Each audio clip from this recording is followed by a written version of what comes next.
भिवंडी वाडा मनोर महामार्गावर झालेली निकृष्ट दर्जाची कामं आणि त्यामुळे पडलेल्या खड्ड्यांमुळे झालेले अपघात यामुळे अनेकांना आपला जीव गमवावा लागलाय, तर अनेकांना अपंगत्व आले। या प्रकरणात अनेकदा आंदोलन करूनही चौकशी झालेली नाही।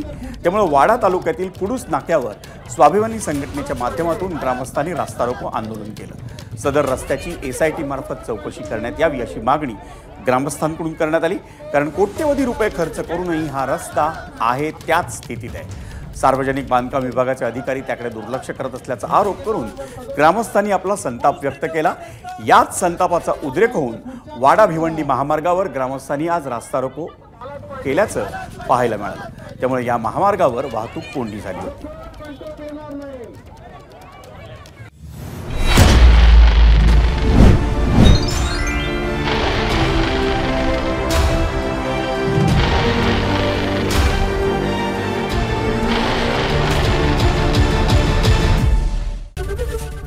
ABP माझा, उघडा डोळे बघा नीट।